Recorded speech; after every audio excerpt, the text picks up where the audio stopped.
Monsieur Hugues Mbadinga Madia, vous dites que vous êtes un passionné des questions de développement et de relations économiques internationales. Vous dites en plus que vous êtes un panafricaniste convaincu.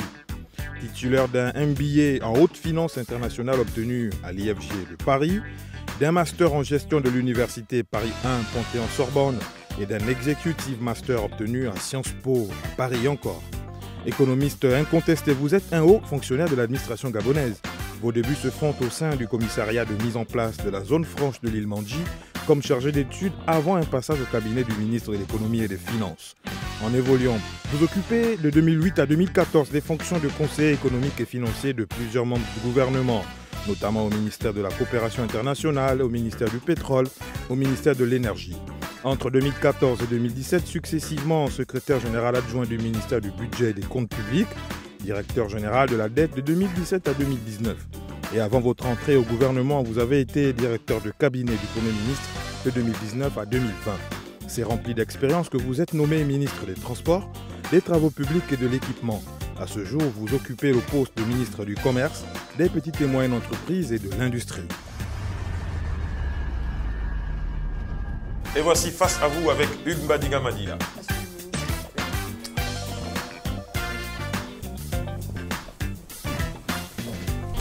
Bonsoir à tous. Bonsoir Monsieur le Ministre et bienvenue sur le plateau de Face à vous. Bonsoir. Bonsoir Marielle. Bonsoir Aimé Manix, bonsoir Monsieur le Ministre. Bonsoir Madame. Monsieur le Ministre, est-ce que le plan d'accélération de la transformation à terme va causer une incidence sur la balance commerciale? C'est sa raison d'être. L'objectif, c'est justement parvenir à une transformation positive de l'économie, y compris un impact positif sur la balance commerciale du Gabon. Je vous donne le programme de ce numéro de Face à vous. En première partie, ce sera l'échange avec Marielle. On va aborder les réformes que vous avez apportées au sein de ce département ministériel. La zone de libre-échange continentale africaine, commerce international, économie des PME, PMI locales, industrialisation de l'artisanat, essor du secteur informel, entrepreneuriat mixte. Ensuite, on passera à la seconde partie réservée au face-à-face avec un de vos compatriotes. Vous allez débattre. Vous êtes prêt, Monsieur le Ministre? Tout à fait, je suis à vous. Marielle aussi est prête. On y va Manix. C'est parti, face à vous. Monsieur le ministre, au nombre des projets qui concernent le département dont vous avez la charge, il y a cette réforme de la mise en place d'une carte du commerçant. D'abord, qu'est-ce que c'est que cette carte du commerçant? Ensuite, quel sera son impact? Bien, la carte de commerçant, c'est l'intitulé du projet, mais en réalité, c'est un projet transformateur. C'est une carte électronique qui va être mise en place avec l'objectif de constituer une base de données commerciales. Parce que l'une des observations qu'on a faites, c'est que nous avons une grosse partie de notre économie, plus de 60% selon les chiffres, qui reste encore dans l'informel. Même dans la partie formalisée, c'est très difficile d'avoir une structuration réelle de l'économie. Et la plupart du temps, ceci est non seulement source de surcoût, mais aussi cela impacte négativement sur le consommateur. La carte de commerçant est un projet donc intégral, qui est une carte qui va avoir pour objet d'identifier l'ensemble des commerçants au niveau national, les classer par secteur d'activité, mais à cette carte seront accolés des services qui permettront notamment l'accès aux finances, donc l'inclusion financière. La carte sera également un produit qui permettra à un commerçant, qui qu'il soit, même les petits commerçants, ce qu'on appelle les petits commerçants, ceux qui sont dans la rue, etc., d'avoir aussi droit aux services d'assurance.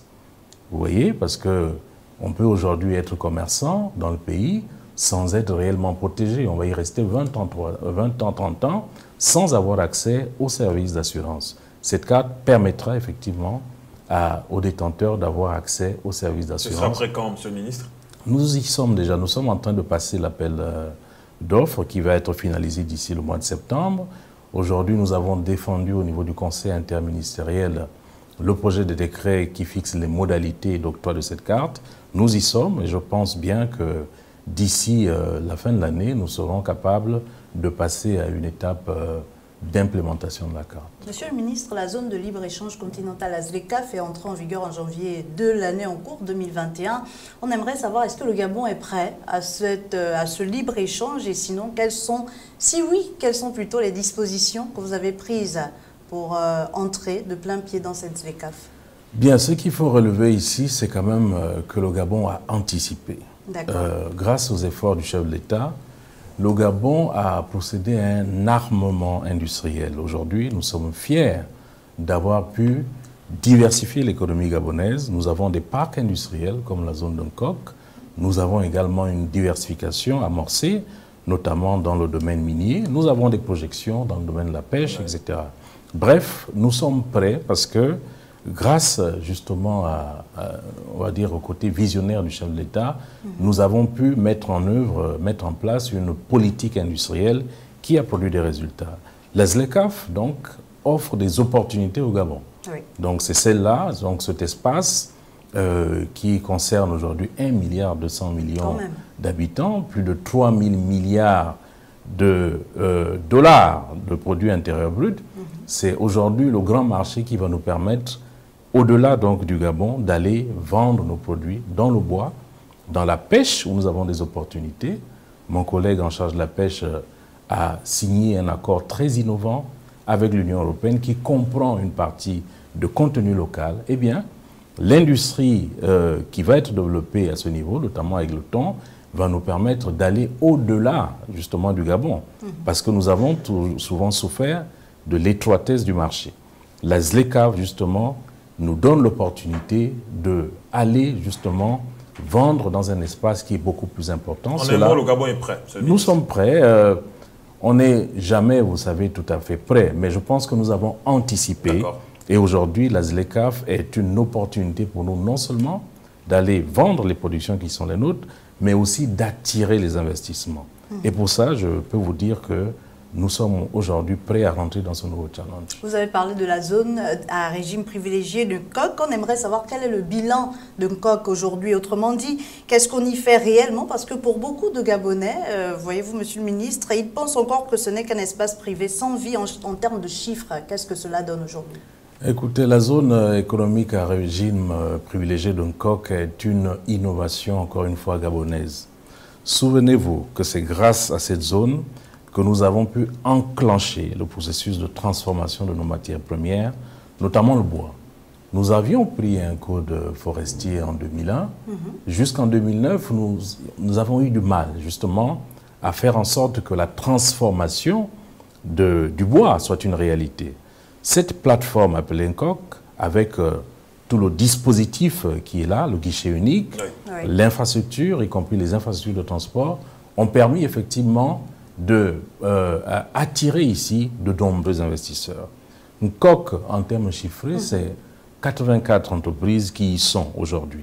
Seulement, Monsieur le Ministre, est-ce que c'est pas peu? C'est beaucoup. Par rapport aux objectifs de base, il faut savoir qu'en termes financiers, Nkok, c'est plus de 600 milliards d'investissements. Donc, on n'est pas en train de parler de PME, on parle de gros acteurs. Et nous avons 11 entreprises qui sont aujourd'hui en pleine construction. Donc, Nkok est là, c'est une réalité, mais Nkok continue à se transformer. En termes de ressources humaines, du bois, mais vous avez vu, santé pharmaceutique, qui aujourd'hui est une fierté. Il y a eu un accord récemment avec mon collègue de la santé. C'est une réalisation de Nkok. Cela, ça a pu se faire parce que, effectivement, nous avons mis en place toute l'infrastructure, toutes les facilités au niveau administratif. L'entreprise santé pharmaceutique également est une unité qui est installée au niveau du Nkok. Le bois, j'ai envie de dire, c'était le premier secteur qui était visé. Aujourd'hui, c'est une infrastructure qui est prête à accueillir beaucoup plus d'entreprises dans des secteurs qui sont diversifiés. Monsieur le ministre, qui vient renforcer la vision du président de la République qui entendait distribuer du bois dans les pays de la côtière. Absolument. Et comment le Gabon va se positionner pour vendre son bois dans les pays de la côtière?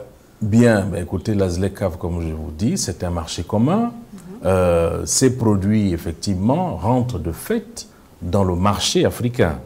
Donc, nous sommes fiers parce que nous sommes capables, effectivement, aujourd'hui, de faire de la deuxième, troisième transformation. Nous savons qu'il y a des marchés très dynamiques au niveau africain. L'Afrique de l'Ouest, l'Afrique du Sud, y compris même l'Afrique du Nord. Pour nous, c'est une opportunité, justement, d'accélérer, d'aller encore plus loin, de rentrer, justement, dans la troisième, quatrième transformation, c'est-à-dire le marché immobilier.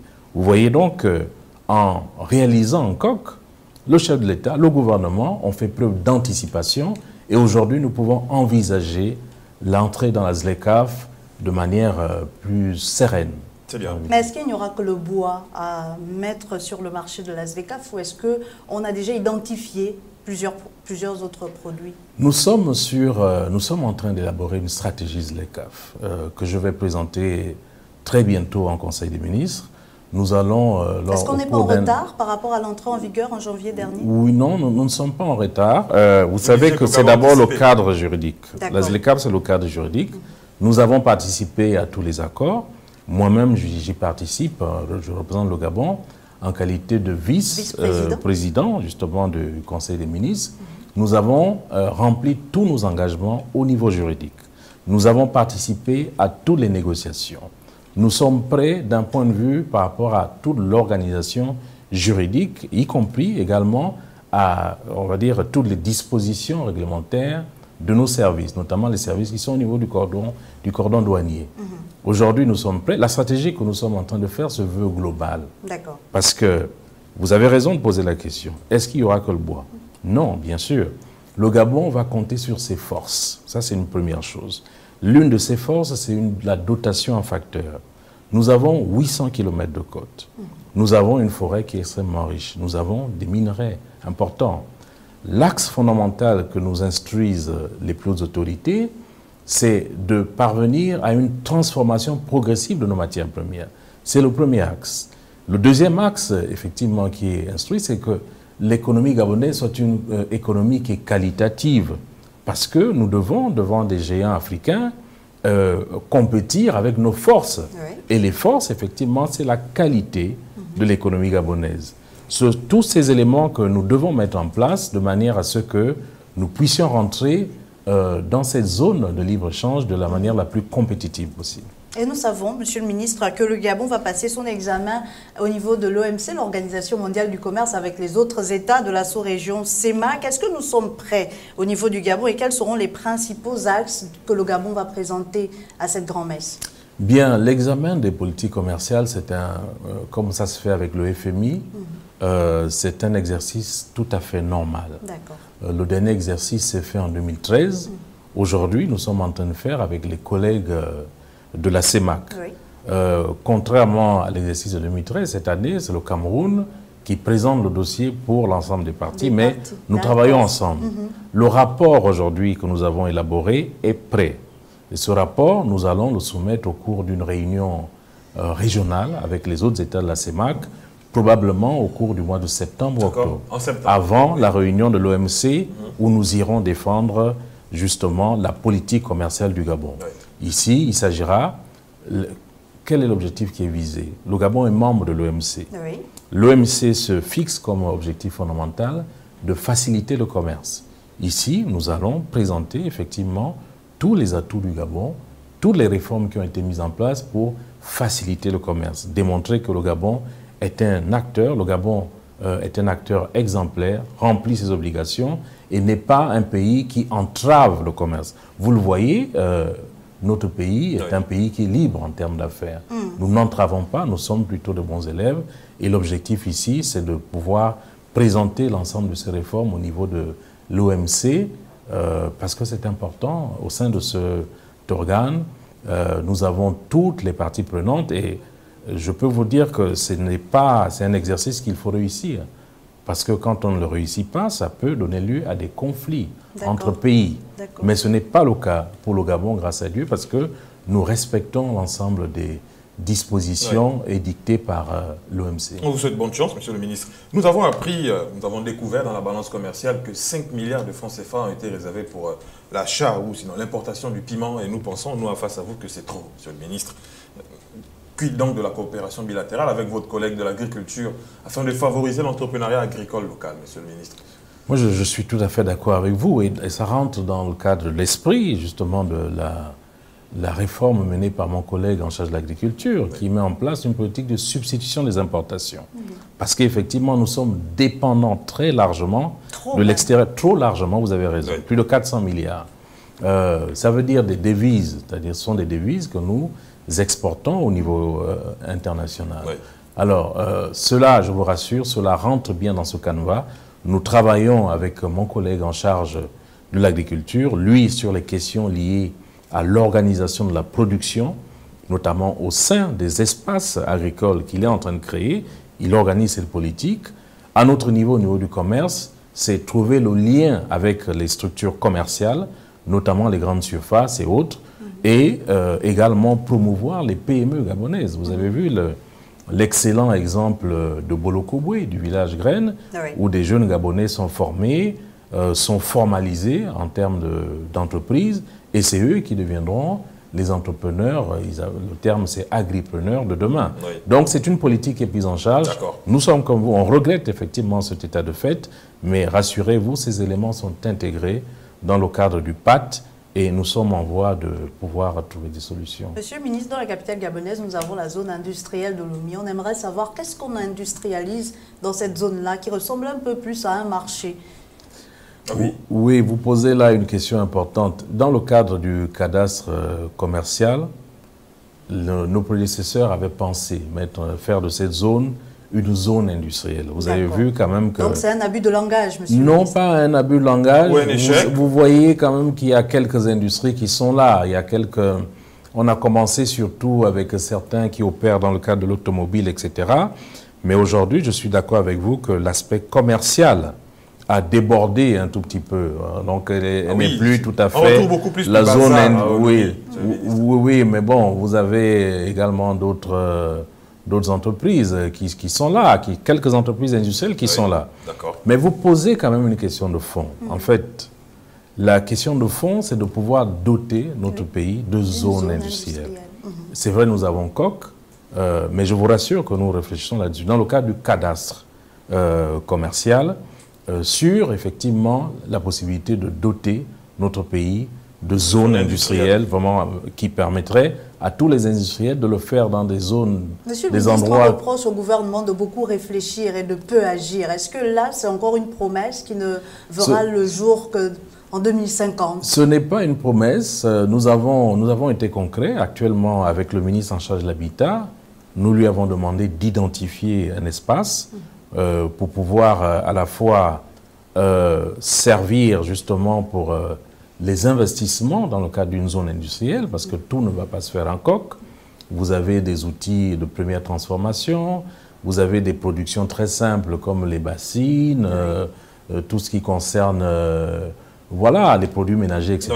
Alors ce genre de produit peut se faire dans ce type de zone économique. Donc c'est concret, nous y allons, mais on ne peut pas reprocher à mes prédécesseurs d'avoir pensé à mettre en place cette zone. Simplement, ministre, il faut aller plus loin. Pardonnez-moi, peut-être qu'on va évoluer dans le débat compte tenu du temps. Vous faites bien de parler de l'industrialisation. Monsieur le ministre, avez-vous une stratégie pour favoriser l'implantation de PMI et proposer, de fait, au gouvernement une diversification économique?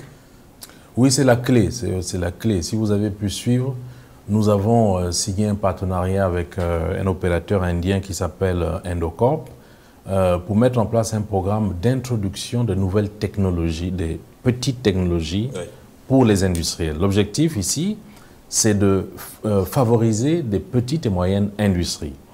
De quoi il s'agit? En fait, ce sont des petites machines qui ne coûtent pas cher, qui sont faciles à utiliser, qui vont servir justement à des producteurs locaux, ceux qui sont déjà dans la banane, donc c'est dans le manioc, que vous visez, pour faire de la transformation. Voilà. Ce sont des machines qui peuvent servir, par exemple, pour produire des bougies, pour faire des jus de fruits, pour faire de la farine, etc. Donc, nous avons ce programme-là qui existe. C'est le fruit d'un partenariat, justement, avec cette entreprise indienne qui s'appelle Endocorp. Nous avons d'ailleurs, dans le cadre de ce projet, été accompagnés par une dizaine de microfinances avec lesquelles nous avons signé un partenariat pour financer l'achat justement de ce matériel. Donc l'un des éléments clés pour avoir des PMI fortes, c'est l'accès à la technologie. C'est la première étape. Et après, il y a des autres étapes qui sont celles liées à l'accès au marché et tout ça. Nous aurons, je pense, l'occasion... Sans doute qu'on aura l'occasion d'en parler. Monsieur le ministre, on reste sur cette question d'industrialisation au niveau du Gabon. Le raffia du Gabon, il est très prisé à l'international notamment, et il a été jugé récemment en Italie comme étant le meilleur raffia au monde. On ne vous en dit même pas plus parce qu'on pense que vous le savez, la marque Prada utilise le raffia du Gabon pour fabriquer des prototypes d'escarpins. Est-ce que vous avez l'intention d'industrialiser l'artisanat national ou Quand est-ce que vous avez l'intention de le faire? Il y a aussi la pierre de Bigou, on peut l'ajouter. Hein. La pierre de Bigou également. Et le raffia. Écoutez, le gouvernement en 2018 a pris une loi d'orientation sur l'artisanat. Donc vous voyez, c'est un problème qui est pris à bras le corps. Dans le cadre de cette loi, il était question de mettre en place la chambre des métiers de l'artisanat. Ce qui a été fait, cette chambre aujourd'hui est une réalité. Un décret a été pris pour la mettre en place. Elle existe au niveau du centre-ville en face de la SEG. Nous sommes en train de lancer le processus d'élection parce que c'est une chambre qui doit être mise aux mains des artisans eux-mêmes. Oui. Voilà, donc il y a une assemblée générale qui va être constituée, il y a un bureau, comme ça se passe au niveau de la chambre de commerce, qui va être mise en place avec un président. L'objectif de cette chambre, ça va être d'accompagner les artisans, de les structurer, parfois même de les formaliser et de les former également, parce qu'il y a quand même une réalité, nous avons un gros potentiel, mais très peu de réalisation dans ce domaine. Pourquoi? Parce que malheureusement, ce secteur est sinistré. Ce secteur, souvent, évolue dans l'informel. Mais comment vous faites pour le formaliser? Oui, vous avez cité tout cela, mais dans l'urgence, qu'est-ce qu'on fait? Il n'y a pas d'urgence, c'est une stratégie calculée. Il faut pas, et je pense qu'il ne faut pas confondre vitesse et précipitation. Le gouvernement a pris une loi, nous avons mis en place la Chambre des métiers, nous avons, dans le cadre d'un partenariat avec la Chambre des métiers de France, commencé déjà, d'ailleurs même dans le cadre du programme Actif, il y a 200 jeunes Gabonais dans tout le pays qui ont été formés dans différents domaines, dans le bois, dans la réparation des téléphones, etc. Donc c'est une réalité aujourd'hui. On va mettre en place la chambre de commerce parce qu'il faut que l'artisan se prenne en charge. Oui. C'est important. L'État ne va pas se poser, disons, en donneur de leçons. Le rôle de cette chambre des métiers, ça va être justement de pouvoir les recenser, les structurer, les accompagner, les formaliser, les former. C'est ce qui va être fait. Et est-ce que, Monsieur le ministre, l'État dispose déjà de normes pour accompagner ces artisans-là? Je reviendrai sur les normes, mais je vais prendre un cas, puisque vous qui parlez de concret, notamment sur la pierre de Bigou. Vous voyez, avec la pierre de Bigou, nous avons commencé... Le Gabon, seul pays au monde à posséder la pierre de Bigou, monsieur le ministre. Absolument. Et nous sommes, pour rien? Non, pas pour rien. Nous sommes conscients de ça. J'ai visité moi-même plusieurs fois les artisans de la chambre de la pierre de Bigou, qui sont dans des conditions très difficiles. Précaires. Précaires. Un mauvais modèle économique où c'est eux qui produisent, mais les prix de vente, notamment au niveau des marchés artisanaux, ne sont pas en leur faveur. Vous avez vu que j'ai pris une décision d'ailleurs pour faire en sorte, avec justement les villages artisanaux, pour qu'on renégocie ces prix. Nous sommes en train de formaliser la coopérative des artisans de la pierre de Bigou. Ce n'était pas fait jusqu'à présent. On l'a formalisée pour faire en sorte qu'elle soit, parce qu'il faut la créer, c'est une société coopérative. Nous avons, grâce à un partenariat avec l'ONEC, nous sommes en train d'élaborer avec eux un modèle économique qui doit être viable. Nous sommes en train de travailler avec l'aéroport de Libreville pour donner un accès, un espace, pour que la pierre soit vue. Nous sommes pour... il y a beaucoup d'autres actions qui sont... Ce n'est pas exhaustif. Nous avons mené donc une démarche justement pour protéger le label Pierre de Bigou, parce que ce n'était pas le cas. Donc, vous voyez, ça fait partie des actions concrètes qu'on est en train de faire. Nous allons aller plus loin. Nous allons le faire avec le Moabi notamment, avec l'Iboga, qui sont des produits qui sont très représentatifs du Gabon. Monsieur le ministre, vous avez protégé la pierre de Bigou? Nous avons déclenché le processus. D'accord, c'est pas encore achevé. Oui, c'est un processus qui prend environ 6 mois. On l'a déclenché il y a, je crois, il y a 3 mois. Mais je pense que, donc à terme, on va protéger déjà la pierre de Bigou. Et nous allons, avec le ministre, mon collègue en charge de l'environnement, nous allons le faire également pour le Moabi et l'Iboga. Parce que malheureusement, nos valeurs les plus importantes ne sont pas protégées. Et pour la norme, monsieur le ministre? La question de la norme est une question centrale. C'est le rôle de l'AGANOR. L'AGANOR, son rôle, effectivement, c'est de procéder à la production de normes. Vous avez vu que l'AGANOR fait beaucoup de travail sur le terrain, notamment dans le cadre du ciment. Il y a des normes qui se trouvent dans le cadre du ciment, au niveau du secteur bois, dans tous les secteurs, disons. La norme est essentielle parce que si nous voulons survivre dans une économie qui se globalise, nous devons avoir des normes. Les normes permettent de nous protéger. C'est un élément important.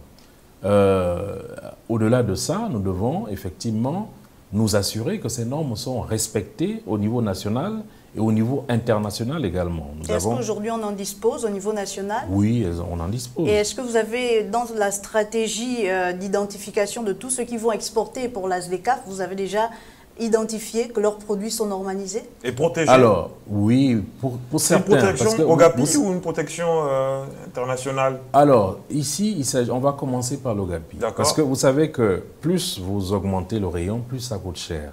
Oui. Nos artisans n'ont pas autant de ressources. On va commencer d'abord par la protection OAPI et nous allons étendre au niveau mondial au fur et à mesure. Mais le plus important pour nous, c'était de déclencher. Oui. Voilà. Donc je vous disais que non, nous avons déjà produit un certain nombre de normes.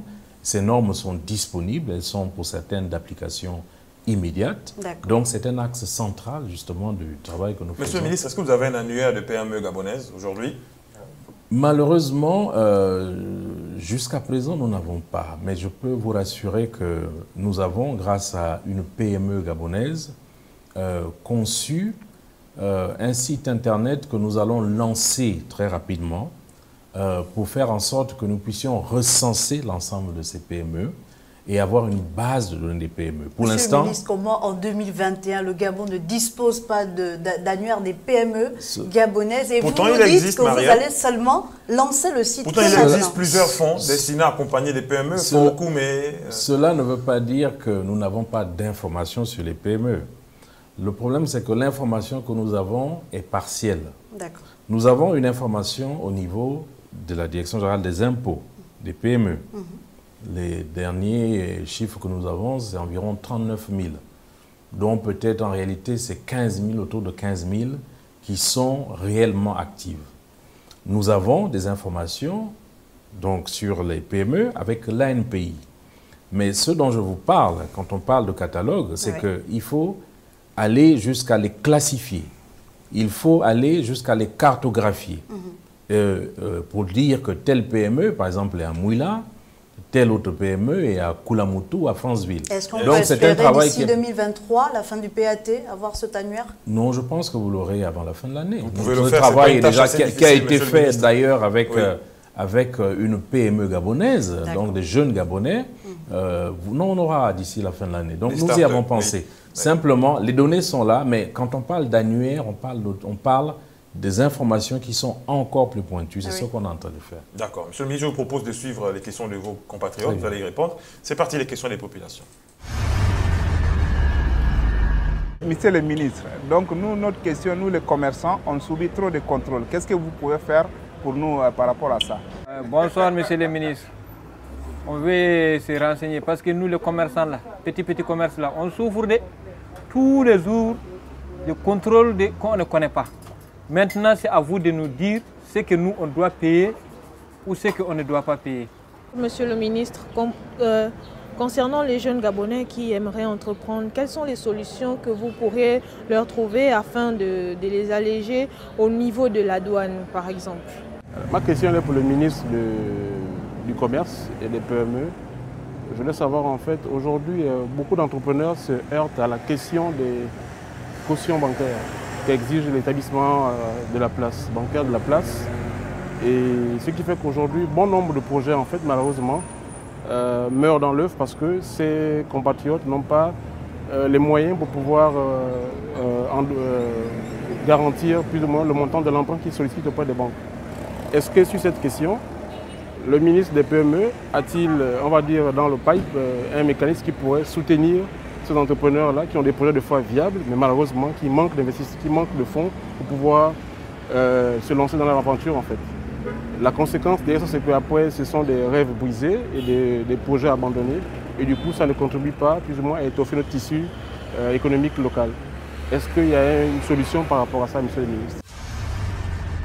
Monsieur le ministre, vous avez écouté vos compatriotes, certains ont décidé de requérir l'anonymat pour pouvoir s'exprimer, mais tant bien que mal, vous les avez quand même écoutés. Trop de contrôle, monsieur le ministre, comment on règle la question des contrôles? On ne sait plus qui contrôle quoi, qui fait quoi. Est-ce qu'il n'y a pas moyen d'alléger? Oui, vous avez raison. La question des contrôles préoccupe énormément le gouvernement. Il y a beaucoup d'administrations, d'entités qui y opèrent, les mairies, plusieurs ministères et autres. Et là-dedans, dans ce millefeuille, vous avez parfois même la question des contrôles illégaux ou alors des doubles contrôles. Oui. Donc, c'est une question qui est traitée actuellement par le gouvernement au sein du Haut Conseil des investissements. Un rapport a déjà été fait.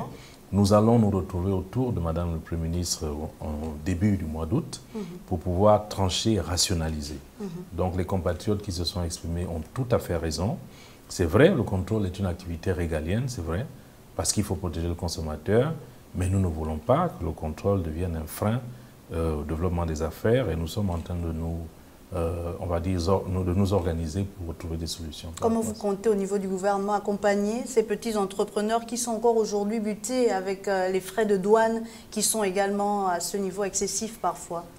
Bien, mais écoutez, c'est les outils. Le rôle du gouvernement, c'est de mettre en place des outils. L'un des outils qui est prévu par la loi d'encadrement des PME, de promotion des PME, c'est l'agrément PME. Oui. L'agrément PME, un arrêté a été pris par le Premier ministre. Nous allons lancer le processus d'octroi de l'agrément. Cet agrément donne des avantages fiscaux et douaniers aux détenteurs. Quand même. Et c'est ce qui va être fait. C'est à la disposition ça va être à la disposition des PME. Je les invite à venir, effectivement, une fois que nous allons communiquer, présenter des dossiers. Et avec cet agrément, ils vont pouvoir faciliter notamment leurs transactions au niveau de la douane. Oui. Aujourd'hui, de plus en plus de jeunes se lancent dans l'entrepreneuriat, mais ils sont confrontés aux cautions bancaires et parfois même au crédit bancaire, Monsieur le ministre. À ce niveau-là également, comment on allège?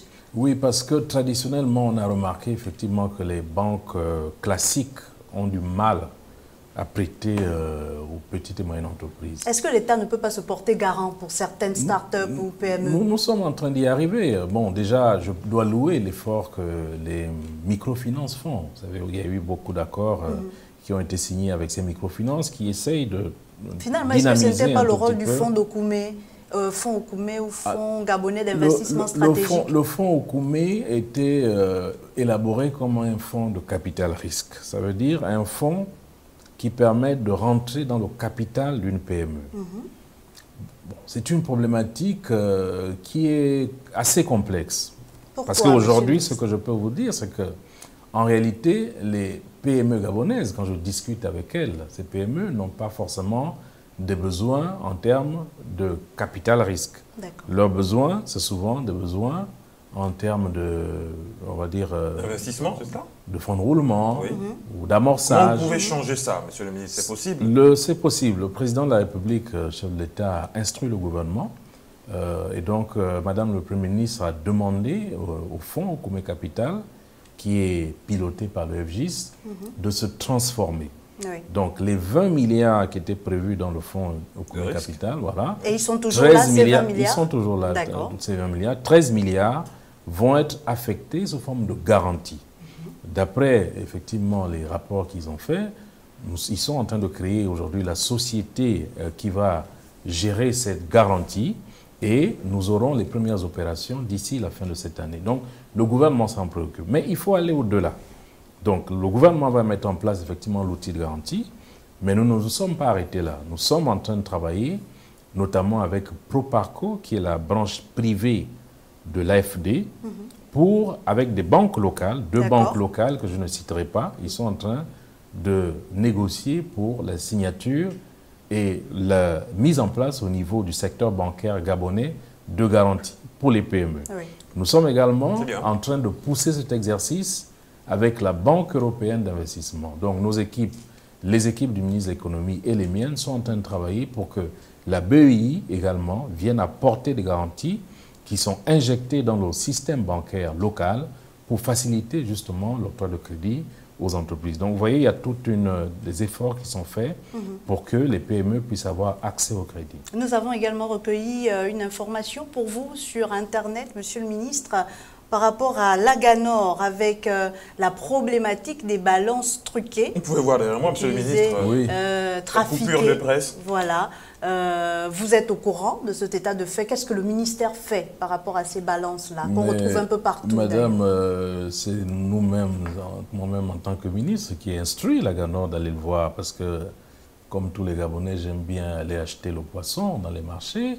Une fois on a constaté, qu'est-ce qu'on fait, je monsieur vois le bien. ministre?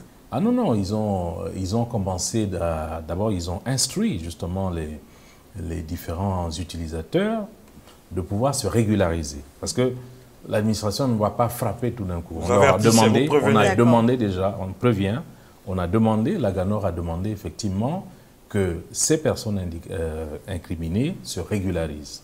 Au bout de ça, ben, si ce n'est pas fait, nous allons passer à la sanction.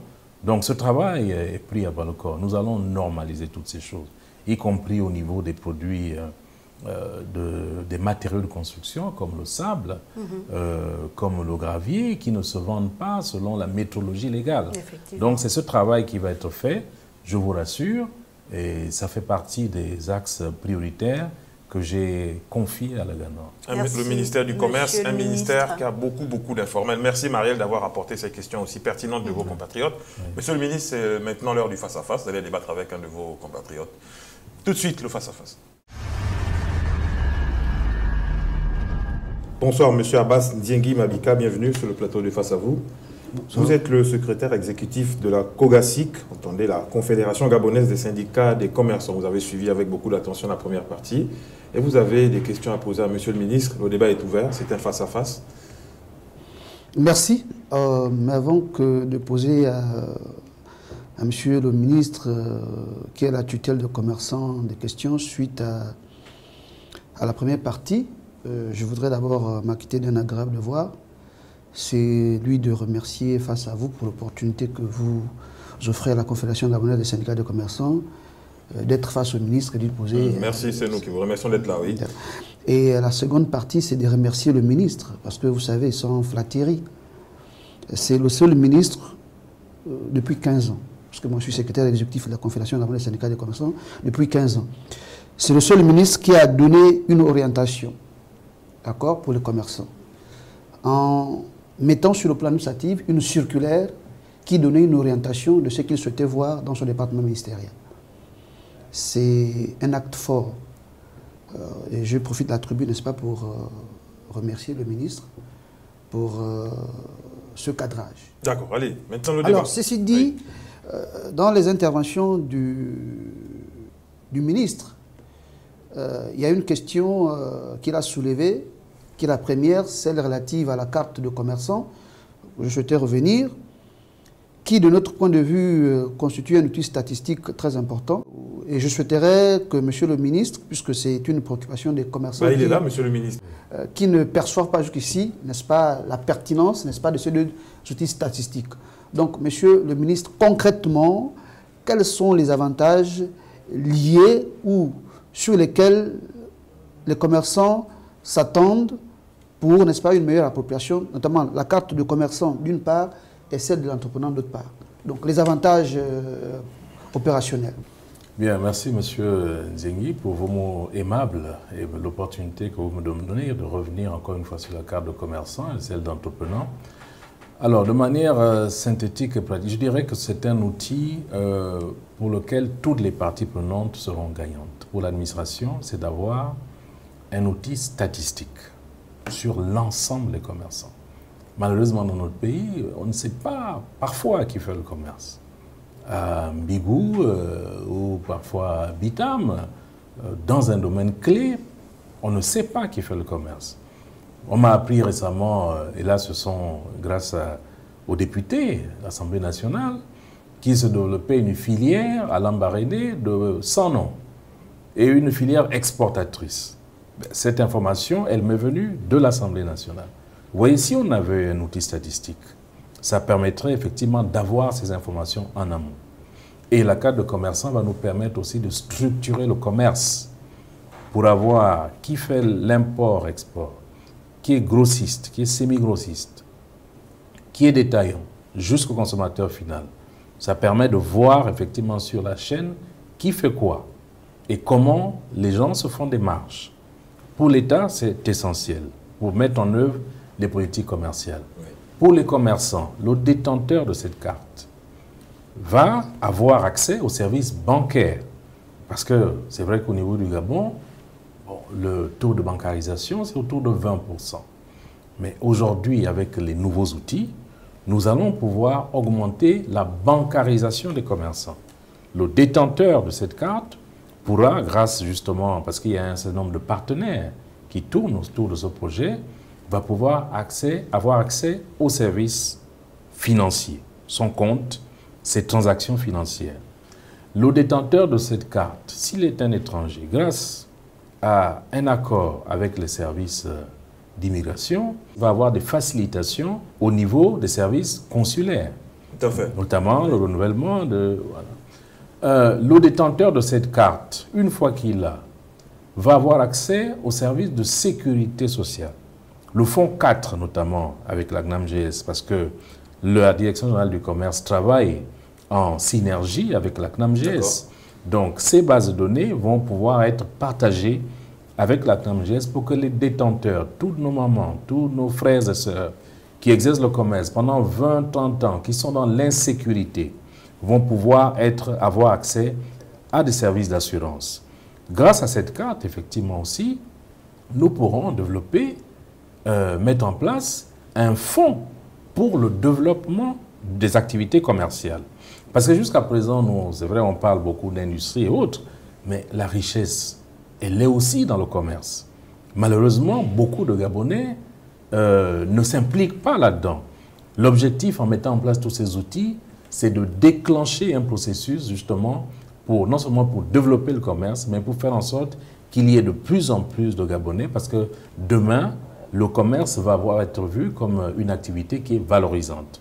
Donc je m'arrête là, mais les avantages sont plus importants. Mabika a des inquiétudes par rapport à ce brillant exposé, cette présentation de la carte des commerçants. Non, comme je vous ai dit, le ministre du Commerce, sans flatterie, est l'une des personnes qui a été claire dans son département. Donc vous êtes convaincu par ça, Sauf que l'un des reproches qu'on fait souvent aux membres du gouvernement, c'est qu'ils ne communiquent pas assez sur les politiques publiques qu'ils mettent en œuvre. Heureusement qu'il y a face à vous. D'accord. Donc c'est la raison pour laquelle je pose cette question, pour que les commerçants soient sereins, n'est-ce pas, et s'approprient cet outil, ce qui est un outil de politique publique. Allez-y. Maintenant, l'une question que je voulais poser, le président applique, en 2018, avait doté les commerçants d'un outil assez important, qui est la maison du commerçant. À quand l'inauguration ou la remise officielle de cette maison du commerçant par le commerçant que nous sommes, monsieur le ministre? Bien, je voudrais peut-être avant ça, donc pour terminer avec la carte de commerçant, dire simplement, je m'adresse aux commerçants, le temps qui est pris, c'est un temps pour, on va dire, donner tout le cadre nécessaire. Nous sommes en train de finaliser l'appel d'offres pour l'entreprise qui va implémenter la solution carte de commerçant, en lien avec l'ANEF, donc le ministère en charge de l'économie numérique. Et deuxièmement, il fallait donner un cadre légal, donc un projet de décret qui a été débattu en conseil inter, qui va passer en conseil de ministres. Une fois ce projet de décret adopté, nous aurons donc tous les éléments pour la mise en œuvre. Je reviens maintenant sur votre question sur la maison du commerçant. Effectivement, c'est une instruction du président de la République pour mettre en place ces maisons de commerçants qui vont servir comme un catalyseur pour le développement des activités commerciales. Monsieur Nzengi, vous le savez, quand nous sommes arrivés, j'ai perçu qu'il y avait peut-être une mauvaise compréhension de cette vision du chef de l'État. D'où, pour répondre à votre question, nous avons procédé d'ailleurs à la rénovation de cette maison du commerçant qui est déjà rénovée. Et nous allons cette fois-ci la mettre en place dans les délais les plus brefs, mais dans son rôle primaire, c'est-à-dire de rassembler l'ensemble des services. La Direction générale du commerce, l'ANPI pour la formalisation, puisqu'on parle beaucoup d'informel, les impôts, donc tous ces services. C'est la maison qui sera à vos dispositions et nous espérons, en lien notamment avec la carte de commerçant, que s'il y a des outils à mettre en place dans le genre fonds ou dans le genre package pour que les Gabonais, des jeunes Gabonais de plus en plus se mettent dans des activités d'épicerie, dans des activités autres, notamment toutes les activités commerciales, cette maison du commerçant va être celle-là qui va leur permettre, un, de se formaliser, 2, d'aller se renseigner sur les procédures et peut-être, dans la perspective de la carte de commerçant, de trouver des financements. Donc je vous rassure tout de suite, nous sommes en ligne droite avec la vision du chef de l'État et je pense bien au mois de septembre, nous allons inaugurer cette maison du commerçant. Ça va être la première étape, mais on fait la politique de nos moyens. Donc nous allons voir comment est-ce qu'il va falloir déployer cette carte de commerçant à l'intérieur du pays également. D'accord. Plutôt cette maison du commerçant. Oui. D'accord. Une autre question, j'ai suivi dans la première partie où certains commerçants ont posé la question liée au contrôle. Mais je sais par exemple que la GANOR, qui est l'agence gabonaise de normalisation, a pour mission, n'est-ce pas, de normaliser les secteurs d'activité. À quand, monsieur le ministre, la normalisation des activités du secteur du commerce? Parce que nous pensons qu'avec cette normalisation, la question liée au contrôle va avoir une réponse assez opérationnelle. Nous y sommes. La GANOR, je vous rassure, est partie prenante des travaux qui sont menés au sein du Haut Conseil de l'investissement. Vous le savez vous-même, l'une des propositions qui avait déjà été faite il y a quelque temps, c'est d'instituer une brigade mixte. Parce que les commerçants se plaignent du fait qu'il y a trop de contrôles et que parfois les contrôles sont redondants ou alors ils ne sont pas basés sur des textes. Donc il y a tout un plan d'action à mettre en œuvre. La GANOR est partie justement de ces discussions. Nous allons avoir le Haut Conseil de l'investissement en début du mois d'août et nous espérons parvenir justement à cette solution de mettre en place cette structure conjointe avec l'ensemble des acteurs pour ne pas avoir 2, 3, 4 administrations qui viennent faire des contrôles et parfois sur les mêmes objets. Je pense que voici quelques questions que j'avais. C'est tout, monsieur Abaziengui Mabika. Oui, parce que je vous ai dit... Une convivialité effective et évidente. Ce n'est pas... Ne traduisez pas ça comme une convivialité. Simplement, nous avons instauré un dialogue permanent avec le secteur privé au sein du ministère. Ces questions-là sont souvent débattues et beaucoup à cause justement de ce dialogue permanent, nous avons su dégager un certain nombre de problématiques. Oui. Et c'est à cause de ça, peut-être M. Ndiengui se retrouve là, parce que grâce à cet effort, cette collaboration, beaucoup de questions ont été élaguées en amont. Mais c'est très bien. Moi, j'ai une question. Est-ce que vous, au niveau de la COGACIC, vous avez fait monter l'information auprès du ministre selon laquelle la CIMAF n'arrive pas à satisfaire la demande? CIMAF qui fabrique le ciment au Gabon et qui est dans une situation de monopole. Est-ce que vous avez fait remonter cette information auprès du ministre afin de pouvoir satisfaire la demande en ciment, monsieur le ministre? Ce n'est pas, je crois que ce n'est pas son domaine. Là, on est dans le domaine de l'industrie. En tant que détaillant, peut-être. En tant que, oui, peut-être en tant que détaillant. Oui. Mais peut-être je vais restituer un peu les choses. Aujourd'hui, la production de CIMAF est de 850 000 tonnes de ciment. La demande du marché, c'est aussi entre 500 et 600 000 tonnes de ciment. Et CIMAF est un producteur, mais il y a un deuxième producteur qui s'appelle Africa Cement, qui produit 150 000 tonnes par an. Vous voyez que l'offre de ciment est largement au-dessus de la demande. Le problème que nous expérimentons n'est pas un problème au niveau de la capacité de CIMAF ou alors d'Africa Cement. Nous avons deux problèmes de fond. Lesquels? Sur les discussions que nous menons avec les industriels au niveau du ciment, c'est de pouvoir rearmer industriellement le secteur. Parce que malheureusement, contrairement aux indications de la politique industrielle, ces deux acteurs importent encore beaucoup trop d'intrants. D'accord. Plus de 70% des intrants, notamment le clinker. Donc nous sommes dans des discussions très serrées avec eux pour faire en sorte qu'il y ait des investissements dans le clinker, pour prendre de la valeur ici au niveau local et créer des emplois. C'est le premier problème de fond au niveau économique. Le deuxième problème de fond que nous avons, c'est un problème du schéma logistique. Et là entrent plusieurs facteurs. Le problème peut être de l'accès de certaines zones au niveau du pays, notamment les zones de l'Est, Port-Gentil également, qui pose un tout petit peu de problème.